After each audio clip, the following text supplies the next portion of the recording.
NEET exam 2026ல 400க்கு கீழே உங்க mark இருக்கா? இப்போ மைண்ட் ஃபுல்லா ஒரே கன்ஃபியூஷன் இருக்கும். என்ன கன்ஃபியூஷன்னா, என்ன பண்றது? எனக்கு ஜிஎம்சி சீட்டு கிடைக்கிறது டவுட் தான்ன்றது நம்மளுக்கே தெரிஞ்சிருக்கும். ஏன்னா மார்க் 400க்கு கீழ இருக்கிறதுனால. ஆனா இப்போ இருக்க மேஜர் கன்ஃபியூஷன் என்ன அப்படின்னா, நான் 1 இயர் டிராப் எடுத்து படிக்கவா? இல்ல பார்ஷியல் டிராப் எடுப்போமா? இல்ல மெடிக்கலே வேணாம் என்னோட ட்ரீம் தான். ஆனா என்ன பண்றது? நான் இன்ஜினியரிங் சேர்ந்துறவா? இல்ல ஆஃப்லைன்ல ஏதாவது கோச்சிங் பண்ணலாம், படிக்கலாம் சேர்ந்து அப்படின்னா, பைசா. ஏன்னா வீட்ல வந்து அம்மா, அப்பா நெறைய இடத்துல என்ன பண்ண மாட்டாங்க, 1 இயர் அலோவ் பண்ண மாட்டாங்க. ஏன்னா அவங்க என்ன நெனைப்பாங்க, 1 இயர் நம்ம வேஸ்ட் பண்ணிடுறோம். பிளஸ் அதே மாதிரி ஆஃப்லைன்ல போனோம்னா, லட்சக்கணக்குல பைசா கேட்கும்போது நம்மளால அத அஃபோர்ட் பண்ண முடியாது. எல்லார் வீட்லயும் கண்டிப்பா பண்ண முடியாது. அப்போ இப்படி இந்தந்த விஷயம் நம்ம மைண்ட்ல ஓடிட்டு இருக்கப்போ, எப்படி நம்ம நம்ம கனவ வந்து நனவாக்க முடியும்? கண்டிப்பா அது ஒரு பெரிய விஷயம்.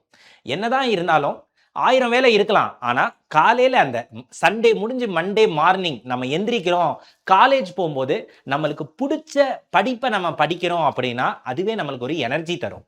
சும்மா கடமைக்குன்னு ஏதோ படிக்கிறத விட, புடிச்சத நம்ம என்ன பண்ணணும்? கண்டிப்பா அச்சீவ் பண்ணி நம்ம படிக்கிறதுக்கு ரெடி ஆகணும். சார், எனக்குமே 1 இயர் டிராப் எடுக்க ரெடி தான். வீட்லயுமே ஒத்துக்கிறாங்க. ஆனா, அம்மா, அப்பா வந்து பைசா யோசிக்கிறாங்க. சார், எனக்கு ஒரு டவுட் இருக்கு. நான் வேணா பார்ஷியல் டிராப் எடுக்கவா? மொத விஷயம் நான் சொல்லிடுறேன்.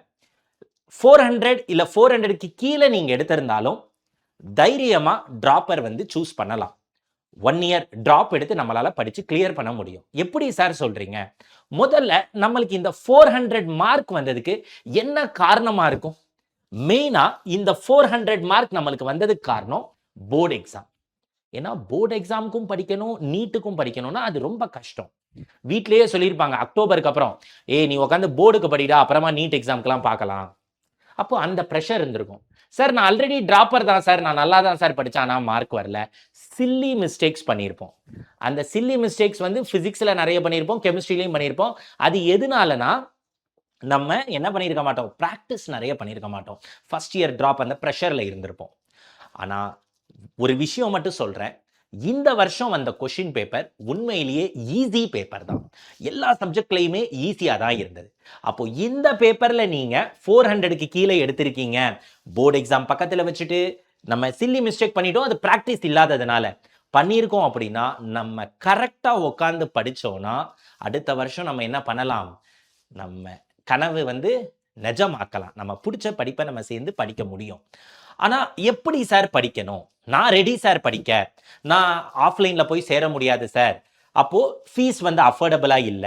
அப்போ நான் எப்படி படிக்கலாம்? அப்படின்னா, எஸ் நம்ம படிக்க ஆரம்பிக்கும்போது டே 1லேருந்து என்ன பண்ணணும்? கான்செப்ட்ட ஃபர்ஸ்ட் கிளியர் பண்ணிக்கணும். எந்த டவுட்டுமே இருக்கக்கூடாது. கான்செப்ட்ட கிளியர் பண்ணும்போதே பேசிக்ஸையும் நம்ம பில்ட் பண்ணிட்டே வரணும். இப்போ சைன் தீட்டா, காஸ் தீட்டாவே தெரியலனா, நம்ம என்ன பண்ண முடியாது? ப்ரொஜெக்டைல் மோஷன் அதுலலாம் கொஸ்டினே சால்வ் பண்ண முடியாது. அப்போ பேசிக்ஸையும் நம்ம அப்படியே படிச்சுட்டே வரணும். Practice question. ஃபர்ஸ்ட் கொஸ்டின் எடுத்ததுமே, நான் வந்து அட்வான்ஸ் கொஸ்டின் சால்வ் பண்ணுவேன் சார். அது தப்பு. போர்ட் லெவல்ல ஸ்டார்ட் பண்ணி கொஞ்சம் கொஞ்சமா நம்ம லெவல இன்கிரீஸ் பண்ணிட்டே போணும் மெயின்ஸ் லெவல் வரைக்கும். ஸோ கான்செப்ட் படிக்கிறோம்ல, அப்பவே நம்ம என்ன பண்ணணும்? ஷார்ட் நோட்ஸ் எடுத்து வச்சுக்கணும். ஃபார்முலா ஷீட் இது ரொம்ப ரொம்ப இம்பார்ட்டன்ட். நான் சொன்னேன்ல சில்லி மிஸ்டேக் பண்றோம். அதை அவாய்ட் பண்ண டே 1லேருந்தே டெஸ்ட் எழுதி எழுதி பார்க்கணும். டெஸ்ட் எழுதும் போதும் அதுக்கும் ஒரு ஸ்ட்ராட்டஜி இருக்கு. எப்படி எழுதணும்னா, ஃபர்ஸ்ட் கான்செப்ட் வைஸ் எழுதணும். அப்புறம் ஒவ்வொரு சாப்டரா கம்ப்ளீட் பண்ணணும். அதுக்கப்புறம் 3 சாப்டர் சேர்த்து. ஏன்னா நம்ம பசங்க எல்லாருக்குமே நான் படிக்கும் போதே இது ஒரு பிரச்சனை. நம்மளுக்கு ஒரு சாப்டர் முடிச்சு அடுத்த சாப்டர் போனோம்னா, அந்த பழைய சாப்டர் மறந்த மாதிரியே ஒரு ஃபீல் இருக்கும். அது மறந்த மாதிரி ஃபீல் வரக்கூடாது. நம்மளுக்கு கான்ஃபிடன்ஸ் பில்டப் பண்ணணும்னா, இந்த மாதிரியான டெஸ்ட் நம்ம எழுதி எழுதி பார்க்கணும். அதே மாதிரி டவுட் இருந்துச்சுன்னா, அதை கிளியர் பண்ணிட்டு, டெஸ்ட்ல நம்ம என்ன மிஸ்டேக் பண்றோம்ன்றத கரெக்ட் பண்ணிட்டு, திருப்பி என்ன பண்ணணும்? ஸ்டெப் 1லேருந்து ரிப்பீட் பண்ணிட்டே இருக்கணும். இதுதான் நம்மளோட அடுத்த 1 வருஷத்துக்கான ஸ்டடி பிளான். சார் பிளான்லாம் சொல்லிட்டீங்க. டவுட்டு அத நான் யார்கிட்ட சார் கேட்பேன்? ஆஃப்லைன்ல என்னால படிக்க முடியல சேர்ந்து. ஆனா, இப்போ நான் என்ன சார் பண்றது? எத்தன பேருக்கு தெரியும்னு தெரியல. யக்கீன் பேட்ச் கேள்விப்பட்டிருப்போம். யக்கீன் தமிழ் லான்ச் பண்ணியிருக்கோம். ஸோ முன்னாடியே லான்ச் பண்ணியாச்சு. ஆனா, உங்களுக்கு ஒரு சர்ப்ரைஸ் தெரிஞ்சிருக்கும்னு நினைக்கிறேன். இன்னைக்கு ஈவினிங் சம்மர் ஃபெஸ்டிவல்ல என்ன பண்ணியிருக்காங்க? பேட்ச் பிரைஸ கம்ப்ளீட்டா கம்மி பண்ணிட்டாங்க. அது ஏன்னா, நெறைய கன்சர்ன்ஸ் வந்துச்சு பசங்க கிட்டேருந்து. சார் இது வந்து அதிகமா இருக்கு சார், என்னால 4500 5000லாம் கூட பே பண்ண முடியல சார் வருஷத்துக்கு. சி எல்லாருமே ஒரே லெவலான ஃபேமிலிலேருந்து இல்ல. கரெக்ட்டா? நெறைய பேருக்கு ஆசை இருக்கும். ஆனா அத ரீச் பண்றதுக்கான சோர்ஸ் இருக்காது. நம்ம ஃபீஸ தான் பார்ப்போம். கரெக்ட்டா? இப்ப நம்ம ஒரு ஷர்ட் பர்ச்சேஸ் பண்ணணும்னு போவோம் கடைக்கு. அது பார்த்தோம்னா 10,000ன்னு இருக்கும். வாங்க முடியுமா? கண்டிப்பா முடியாது. ஸோ அப்போ அந்த குவாலிட்டி பசங்க எல்லாருக்குமே வரணுன்றதுனால, என்ன ஆக்சுவலா நாங்க டீச்சர்ஸும் எல்லாருமே சொல்லி, மேனேஜ்மென்ட்டும் 2 டைம்ஸ் 3 டைம்ஸ் அத அனலைஸ் பண்ணி, அந்த கன்சர்ன்ஸ எடுத்துட்டு, ஸோ உங்களுக்காக ஒவ்வொரு ஸ்டூடெண்ட் எல்லாருமே கிராக் பண்ணணுன்ற எய்மோட இருப்போம். ஸோ யகீன் தமிழ் பேட்ச் உங்களுக்கு ஆஃபர்ல வந்திருக்கு. ஸோ ஒரு வருஷத்துக்கு உங்க பிரைஸ் எவ்வளோ? வெறும் 999 999 தான். அப்போ ரூ. 1 எக்ஸ்ட்ரா போடுவோமே ரூ. 1000 ரூ. 1000ன்றது வருஷத்துக்கான ஃபீஸ். உங்க எல்லாருக்குமே தெரிஞ்சிருக்கும் சார். ரூ. 1000க்கு குடுக்குறாங்க ஒரு வருஷ கோர்ஸ்னா அது உண்மையிலே குவாலிட்டி இருக்குமா? கெமிஸ்ட்ரி நான் தான் எடுக்க போறேன். பிசிக்ஸ் அபி சார் எடுக்க போறாரு. Botany Brayton sir, zoology Tarun sir. எல்லாருக்குமே நம்ம சேனலை பத்தி தெரிஞ்சிருக்கும். எங்க எல்லாரோட லெக்சருமே யூடியூப்ல இருக்கும். சமரன் பேட்ச் அதுல போய் பார்த்தீங்கன்னா எங்க எல்லாரோட டீடைல்டு லெக்சர் இருக்கும். அப்போ சார் அப்ப அந்த லெக்சரையே நான் பார்த்துருவேனே, அப்போ இது எதுக்கு சார் நான் 1000 ரூபீஸ் கொடுத்து படிக்கணும் அப்படின்னு ஒரு கேள்வி வரும் பசங்களுக்கு. எல்லா வருஷமும் எக்ஸாமுக்கு தகுந்த மாதிரி நம்ம என்ன பண்ணணும்? கான்செப்டையும் பில்ட் பண்ணணும். அது வந்து நம்ம என்ன பண்ணணும்? போன வருஷம் அதாவது 2026 எக்ஸாம்க்காக நம்ம பிரிப்பரேஷனுக்கு பண்ணது. அப்போ இந்த வருஷம் வரும்போது நான் என்ன பண்ணுவேன்? புதுசு புதுசா இன்னும் ஒரு ஃபார்முலா, நியூலி டிசைன்டு கொஸ்டின்ஸ் அதெல்லாம் பிராக்டிஸ் பண்ணுவோம். ஸோ அதெல்லாம் பிராக்டிஸ் பண்றது ரொம்ப ரொம்ப அவசியம். எப்படி வருஷம் வருஷம் புக்கும் நம்மளுக்கு மாறிட்டே இருக்குமோ, ரிவைஸ்ட் எடிஷன் வரும் தெரியுமா? அதே மாதிரி நம்ம கான்செப்டும் என்ன பண்ணணும்? ரிவைஸ் பண்ணிட்டே புதுசு புதுசா ஆக்கிட்டே வரணும். அப்பதான் நம்மளால காம்படிட்டிவ் எக்ஸாம்ஸை கிளியர் பண்ண முடியும். ஸோ இந்த பேட்ச்ல 999 ஒரு வருஷத்துக்கான ஃபீஸ். நடுவுல நீ இதை தாண்டி எக்ஸ்ட்ராவா ரூ. 1 கூட பே பண்ண தேவையில்லை. இந்த 999ல உனக்கு என்ன கிடைக்குதுன்னா, டெய்லி லைவ் கிளாஸஸ் இருக்கும். நான் சொன்ன மாதிரி டெய்லி லைவ் கிளாஸஸ் இருக்கும். கான்செப்ட் வைஸ் ஃபுல் சிலபஸையும் நம்ம என்ன பண்ணுவோம்? அக்கு வேற ஆணி வேற பிரிச்சு மேஞ்சிருவோம். அதுக்கப்புறம் அந்த கிளாஸ் முடிஞ்சதும் சால்வ் பண்ணி பிராக்டிஸ் பண்ண DPP question daily practice problem. நான் சொன்னேன்ல, concept wise chapter wise test. நீ புதுசாலாம் போய் வேற எந்த கைடு மெட்டீரியலு சார் இந்த புக் சால்வ் பண்ணுவா எதுவுமே தேவையில்லை. டெய்லி இப்போ நான் வந்து ஒரு கான்செப்ட் நடத்துறேன்னா அதை பேஸ் பண்ணி உனக்கு 15 to 20 question, top level question. அப்போ அதை பண்ணிட்டாலே உனக்கு ஒரு கான்ஃபிடன்ஸ் வந்துடும். அது இல்லாமல் ப்ராக்டிஸ் டெஸ்ட் நான் சொன்ன மாதிரி உனக்கு பார்ட் டெஸ்ட்டும் இருக்கும், ஃபுல் டெஸ்ட் எல்லாமே இருக்கும். 24/7 டவுட் சப்போர்ட். சார் எனக்கு டவுட் இருக்கு, கவலையே பட தேவையில்லை. நாங்கள் 4 ஃபேக்கல்ட்டியுமே உங்களுக்கு டவுட் சப்போர்ட்டுக்குன்னு ஒரு ஃபியூச்சர் இருக்கும். ஸோ அதில் நாங்கள் என்ன பண்ணுவோம்? உங்களுக்கு டவுட்டையும் கிளாரிஃபை பண்ணுவோம். அதே மாதிரி ஷார்ட் நோட்ஸ், ஃபார்முலா ஷீட். இந்த ஷார்ட் நோட்ஸ் எல்லாம் என்னோட ஓன் ஷார்ட் நோட்ஸ் நானே என்ன பண்ணுவேன்? உங்களுக்கு கொடுத்துருவேன் படிக்கிறதுக்கு. ஃபார்முலா ஷீட், என்ன தப்பு பண்றோம், எரர் அனாலிசிஸ், மெயினா ஸ்ட்ராட்டஜிக்கல் சப்போர்ட்.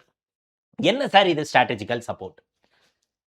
எக்ஸாம் கிளியர் பண்ணணும் அப்படின்னா எல்லாம் படிக்கணும்னு அவசியம் இல்லை.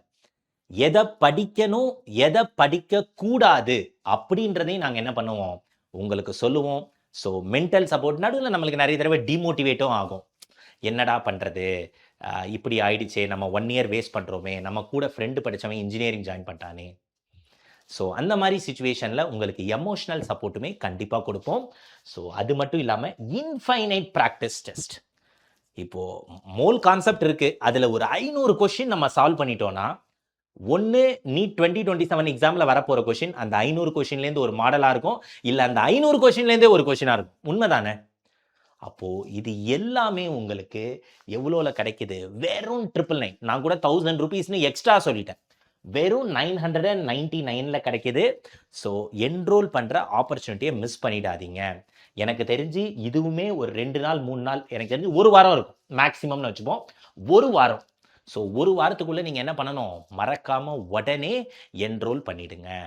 ஓகேவா? அந்த லிங்க் சார் நான் ஓகே சார் நான் ரோல் பண்ணுறவங்களை நம்பி எனக்கு வந்து ஓகே ஃபைன் சார் எனக்கு உங்கள் கிளாஸ்லாம் ரொம்ப பிடிக்கும் அப்படின்னாலும் சரி, லிங்க் எங்கே இருக்குது அப்படின்னா நீங்கள் போய் எங்கேயும் தேட வேணாம். இப்போ நான் பேசிகிட்டு இருக்கேன்ல வீடியோ, இதுக்கு கீழே டிஸ்கிரிப்ஷனில் உங்களுக்கு லிங்க் இருக்கும். ஸோ அதை கிளிக் பண்ணி நீங்கள் என்ரோல் பண்ணிடுங்க. ஸோ இதை தாண்டி வேறு ஏதாவது டவுட்ஸ் இருந்தது என்ரோல்மெண்ட் ரிலேட்டடா இல்லை எதுனாலும் சரி எனக்கு கமெண்ட் செஷனில் கமெண்ட் பண்ணுங்கள். நானுமே பர்சனலாக கமெண்ட்டை பார்த்துட்டு உங்களுக்கு கண்டிப்பாக ரெஸ்பாண்ட் பண்ணுவேன். ஓகேவா? ஸோ ஆப்பர்ச்சுனிட்டியை விட்டுறாதீங்க பசங்களா. நம்ம பிடிச்சதை படித்தாதான் அது ஒரு ஹாப்பினஸ். ஸோ புரியுது, லைஃப்பில் நிறைய சுச்சுவேஷன் வரும். இதில் மெஜாரிட்டியாக இந்த டைமில் இருக்கிறது என்னென்னா அப்பா அம்மா. எல்லாருனாலையும் என்ன பண்ண முடியாது, பைசா கொடுக்க முடியாது. ஏன்னா நான் டியூஷனுக்கு போகணும்னு 12th சொல்லும்போதே எங்கள் அப்பாலாம் கஷ்டப்பட்டு தான் அந்த 2000 ரூபா ஃபீஸ் பே பண்ணார். ஸோ இது எல்லாம் மைண்டில் வச்சுட்டு தான் நாங்கள் ஃபேக்கல்ட்டிஸ் மேனேஜ்மெண்ட் எல்லாம் உங்களுக்காக வெறும் 999க்கு எடுத்துகிட்டு வந்திருக்கிறது. மறுபடி சொல்கிறேன், அமௌண்ட்டு குவாலிட்டி ரெண்டும் வேறு வேறு. ஆக்சுவலாக நீங்கள் ஹானஸ்ட்டாக பார்த்தீங்கன்னா 8000 ரூபா கோர்ஸு. ஸோ சில பசங்களாலாம் முடியலன்றது எங்களுக்கு தெரிய வந்துச்சு. ஸோ அதனால தான் ஓப்பனாக கம்மி பண்ணியிருக்கோம். ஸோ ஆப்பர்ச்சுனிட்டியை யூஸ் பண்ணி என்ரோல் பண்ணுங்கள். உங்கள் எல்லாரையும் நான் கிளாஸில் மீட் பண்ணுவேன். ஸோ கிளாஸ் வந்து டபுள் டைம் ட்ரிபிள் டைம் நம்ம என்ன பண்ணுவோம், எஃபர்ட் போட்டு நெக்ஸ்ட் டைம் 700+ நான் சொல்லியிருந்தேன்.